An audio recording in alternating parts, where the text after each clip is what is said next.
knowing that there is only one life, one love, one grace, one heartbeat.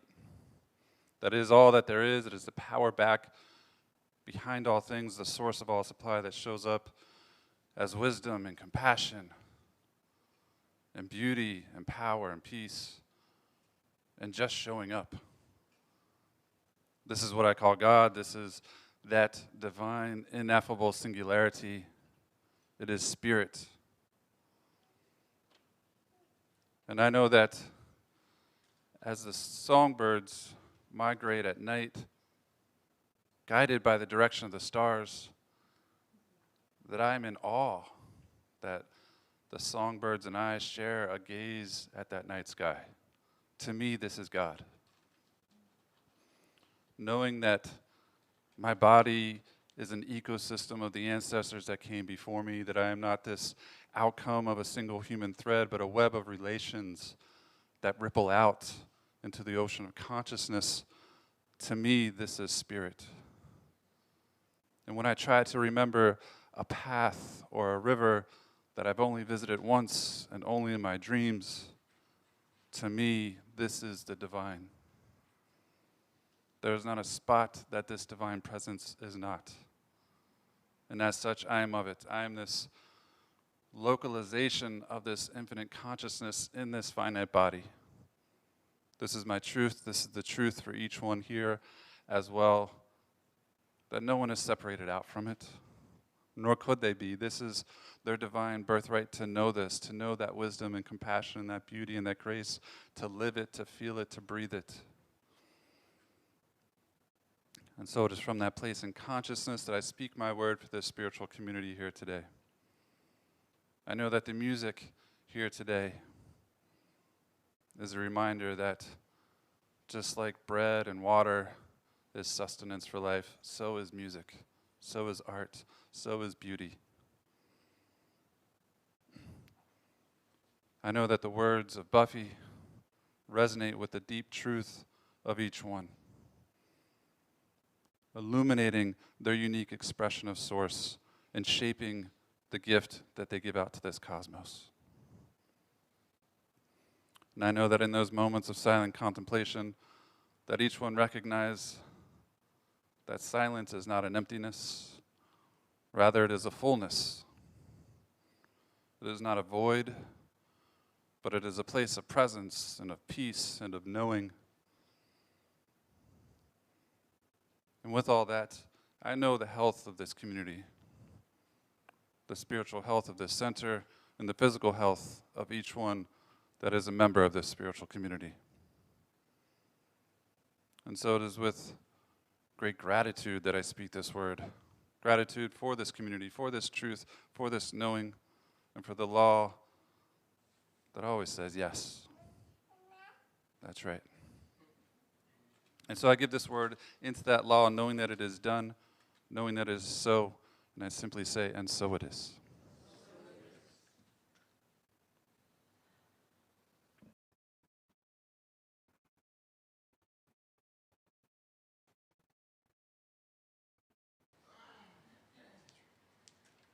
I don't know about that. I mean, literally at 8 o'clock this morning, David texted me and said, I need somebody because I'm sick. And yeah. So I did not have a talk ready, but I managed to put one together. But I just want to comment on that last song, which is, do we remember that we're standing in the light when our head is full of unnecessary thoughts? Maybe. So maybe that's why we come on Sundays? To be reminded that that's what it's about, is that we are standing in the light when we choose to be, because it's always a choice. That's your first lesson for the day. I like the opening line, you can run but you can't hide. I know for me anymore, I can't hide because I already know this. I know it now. I know that my consciousness is cause for my life. And that power, it's that whole, whether you believe you can or you can't, you're always right. So you're always right, whether you believe it. So do you believe it? Do you believe you're standing in the light? We are the chosen in a way because we have self-chosen to know this for ourselves. And that's, even you guys, you're choosing to be here today.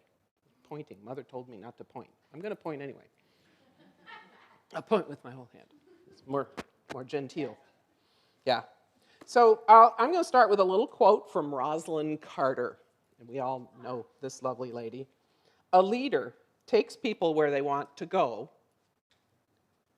A great leader takes people where they don't necessarily want to go, but ought to be.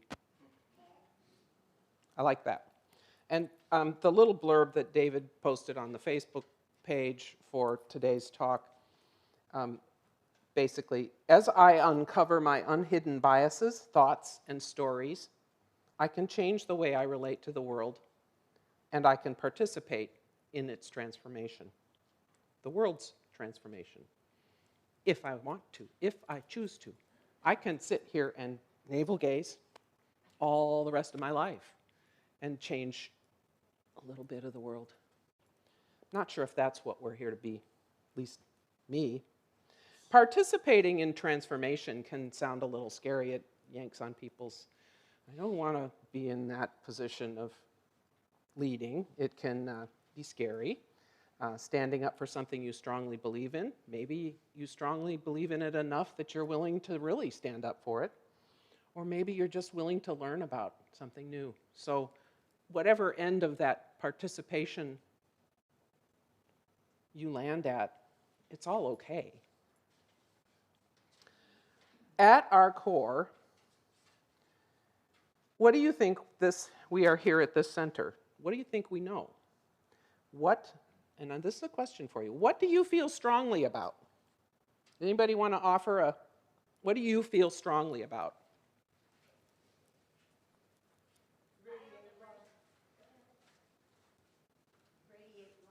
Radiating love. Anybody else? Afternoon naps. I'm on that one. Yep, I'm having one today. Lori, did you have one? Biodiversity. A community of consciousness. Community of consciousness. Those are wonderful things to feel strongly about. Thank you. Richard Rohr said, if we are going to be rebuilders of society, we need to be rebuilt ourselves. Well, of course, there's that if we are going to be rebuilders of society. But let's lean on the other part of it, which is we need to rebuild ourselves. This is the standing in the light, choosing to stand in the light when you feel your head so full. He goes on to say, a healthy psyche lives within at least 4 containers of meaning. Imagine 4 nested domes. The first is called my story. The second is our story. The third is other people's stories.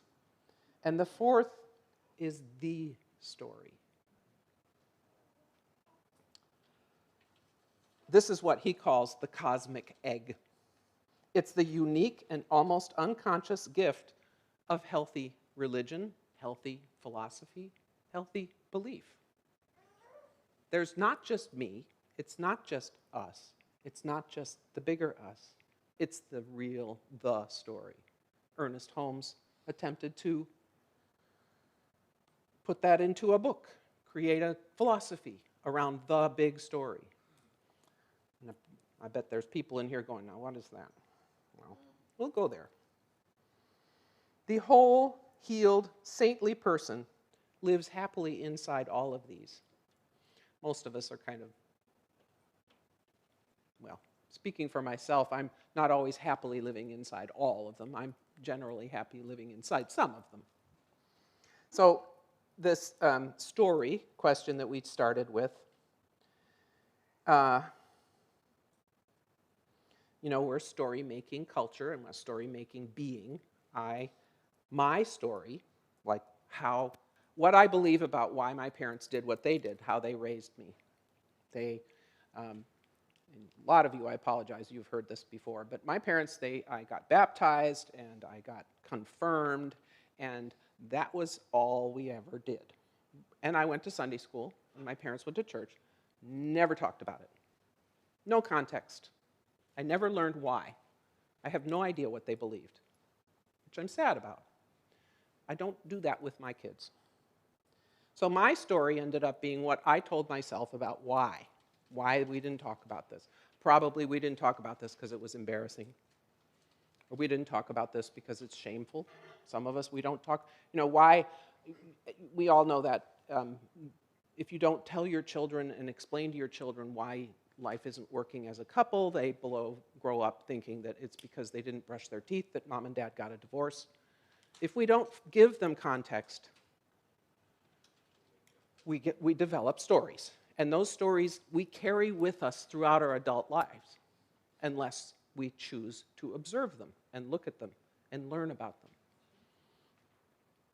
The we story can happen without this context, this I am alone and apparently separate from anything else. I'm separate from you, and we're not all one, because I don't know what that means, because nobody ever gave me that context.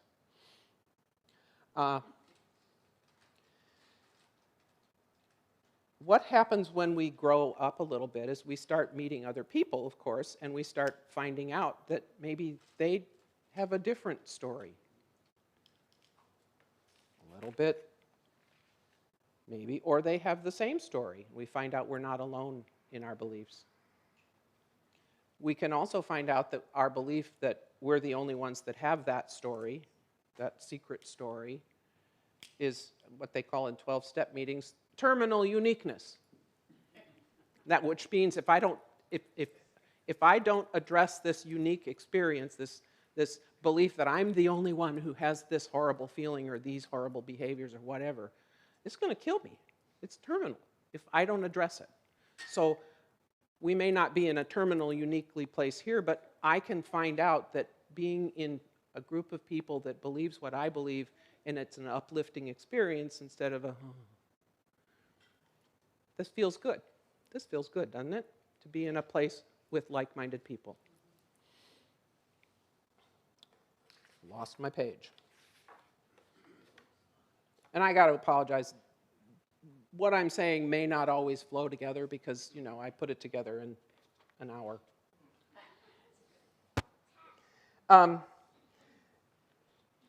The story, maybe this uniqueness can be what Spirit brought us here to be. Each of us, unique expressions of the one. From here we can go two ways. One is to embrace the oneness that we are all one, and that together we do things to affect the world. Of course, the other way is to go into that me, again, go back into I am unique and I am an individual. America is the poster child for the individualist, the rugged individualist. Whatever matters, what's most important for, and we might have a few politicians in the world today and a few other people that say, what matters most is my success in the world, not our success. Not the collective story, but the individual story. That's the me story. That's the very core. And some people never leave that core, and then we elect them to be elected officials, give them power. That's not the great thing. So let's see where I'm at. So one way is to embrace the oneness, to know we are all of the one, and the other way is to go back into the rugged individual.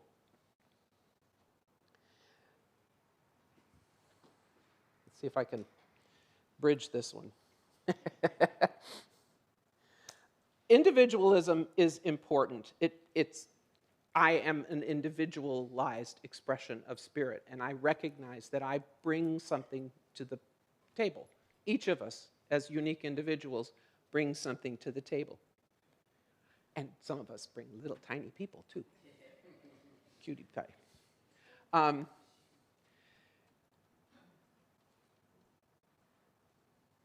So I'm going to I hope I can come back to this.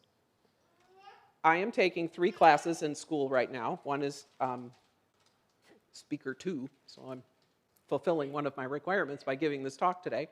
One of them is financial management. I am the treasurer here, so I bring awareness of financial goodness and wholeness to the class, and I'm learning a lot. And the third one is diversity in ministry.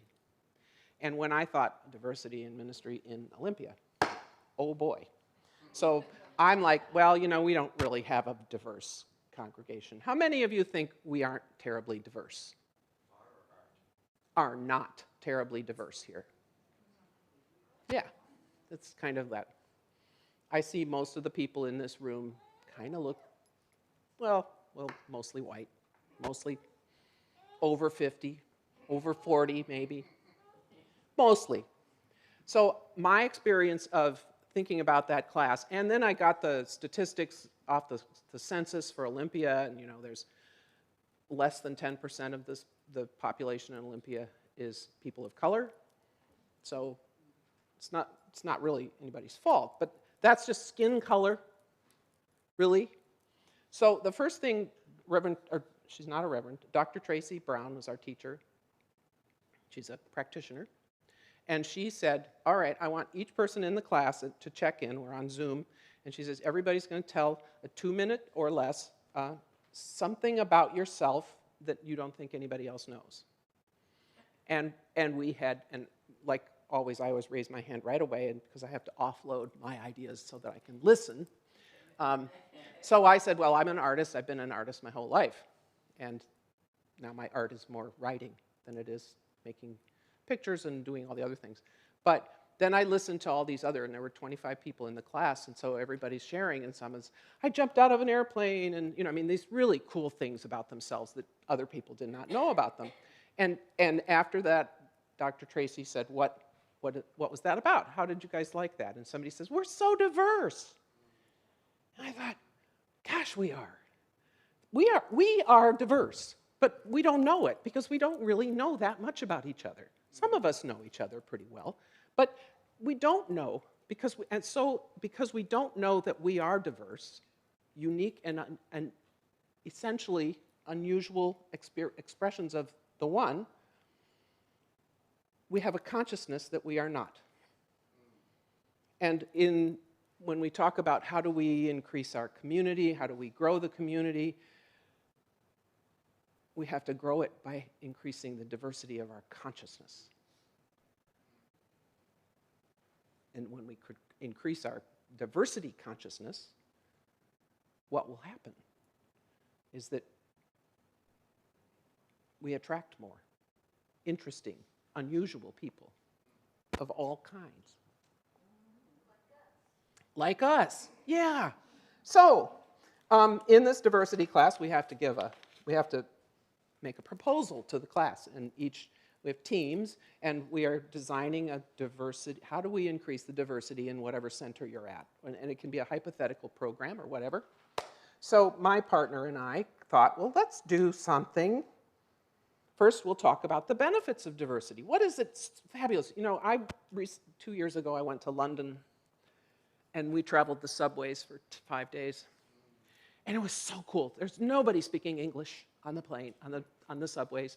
And there's Technicolor people. And just everything was so different from Olympia. And it was so rich. It was so rich. You know, hanging out at the airport, some of the bigger airports, where you get to see all this diversity and the art and the music and the sound of things and the words people use, because it's more than Olympia. Well, I mean, that's the world I move in. Many of you probably move in much more broad and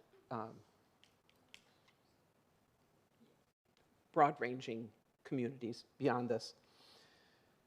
So that, you know, thinking about what it is about diversity that feels good. How does that feel? So, first we give the talk about the benefits of having a diverse and inclusive community. Then maybe we do some storytelling circles where we just get together and we tell stories about ourselves. Like, I'm going to tell stories about my heritage, and you can tell stories about your heritage, and we find out, well, these people are from this part of the world, and these people are from this part of the world. My heritage, it doesn't mean I came there from there, but, you know, Scotch-Irish. How many Scotch-Irish in the room? Yeah, 5. How many people from France? French, little French, you know, there's a little diversity, but could we explore it together and find out more about each other and enjoy that? Or just tell stories about growing up in your neck of the woods, wherever that was. Just having fun learning about each other and expressing and exploring our diversity, the things that make us unique individuals of expressions of the one. And then maybe having a heritage week where we have flags on the walls and post pictures and celebrating it. Having celebrations that mimicked other cultures in the world, not mimicked, but celebrated the other cultures like Cinco de Mayo and Dia de Muertos and all those. Those are ways we could increase the diversity experience, even if nobody here really understands what it is. So, that's kind of some of the ideas that my partner and I came up with. And we would collaborate with the community to come up with more ideas, because 2 people doesn't do as well as 6 people, doesn't do as well as 20 people. If we just sat down and started talking about it now, I bet you guys would have some fabulous ideas. How can we collaborate and celebrate the many ways we are different and the many ways that being different will bring richness and goodness to this community and to our lives? The other night, my daughter and my granddaughter were here for 3 days, and we watched Wicked. I bought the movie, and we watched Wicked, and Emma just crashed halfway through. She was done. But it was really a neat, I don't know how many of you have seen it. I'm not going to tell any of the story other than that it's a wonderful experience of finding out that the Wicked Witch might have had a life that explains why she is now and what all those circumstances were that got her labeled wicked. We don't know why people are the way they are. We know what our story tells them that they are the way they are. So that's that awareness of what is the story running behind you, in you. I can't see past my own story unless I know what my story is. So understanding that when we sit, I am the team leader for our facilitators team, and we will be hosting conversations where we sit in circle and we have one of those dreaded things called a talk piece, and we talk about how we're going to communicate and connect with each other and listen to all the voices. And we're going to speak to the center of the circle, because I'm not going to talk to you directly, because then I'm lecturing you. But if I'm talking to the middle of the room and everyone in the circle has agreed to listen, they're called listening circles, we are seeking to learn about each other. We are seeking to learn and change. It's this tacit understanding that I am sitting in this circle because I'm willing to change. Not just that I want you guys to listen to me, but that I want to listen to you. So that's part of that conversation about being different and of like mind at the same time.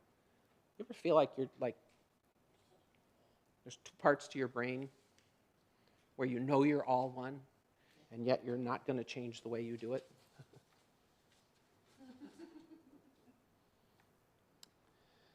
That agreement to actively learn about other people, seeking to change ourselves in ways we have no idea how that's going to happen.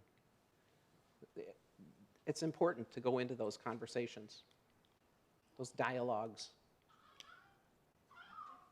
John Quincy Adams said, if your actions inspire others to dream more, learn more, do more, and become more, you are a leader. And I know there's people that don't want to be leaders. They don't know how to be a leader. All you need to do is be a model. I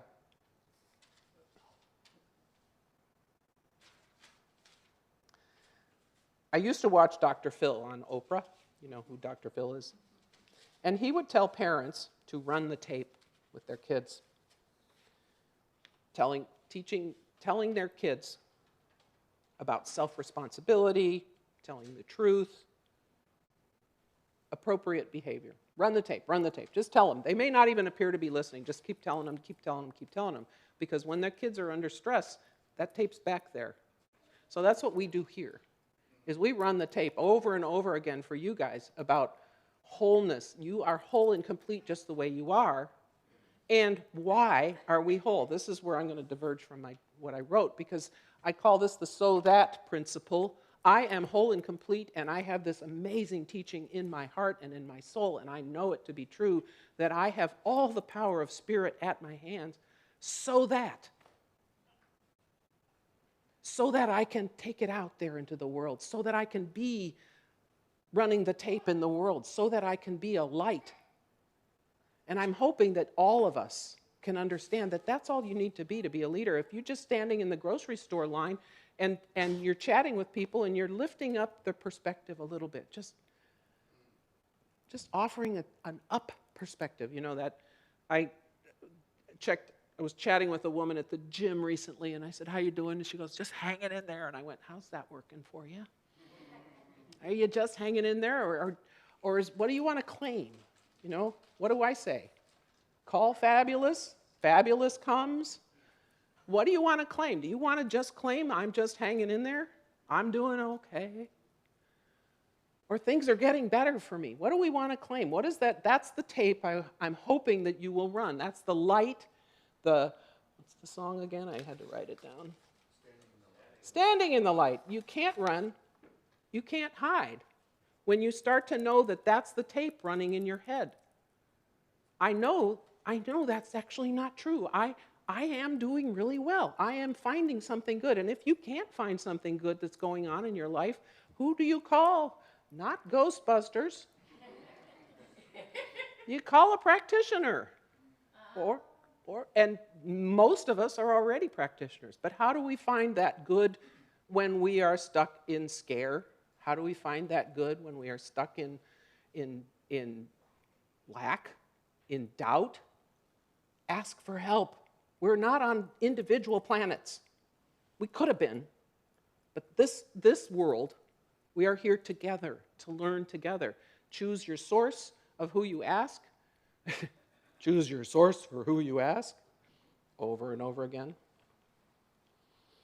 So I'm not saying that I am your mother, but, you know, you are worthy and you do deserve. Will you repeat that? I am worthy. I deserve good. And I know what to do. Cool. And if you still doubt yourself, see a practitioner. With that, I'm going to tie us up. Thank you so much. One more time, I'm going to repeat Rosalind Carter. A leader takes people where they want to go. A great leader takes people where they don't necessarily want to go, but ought to be. Thank you.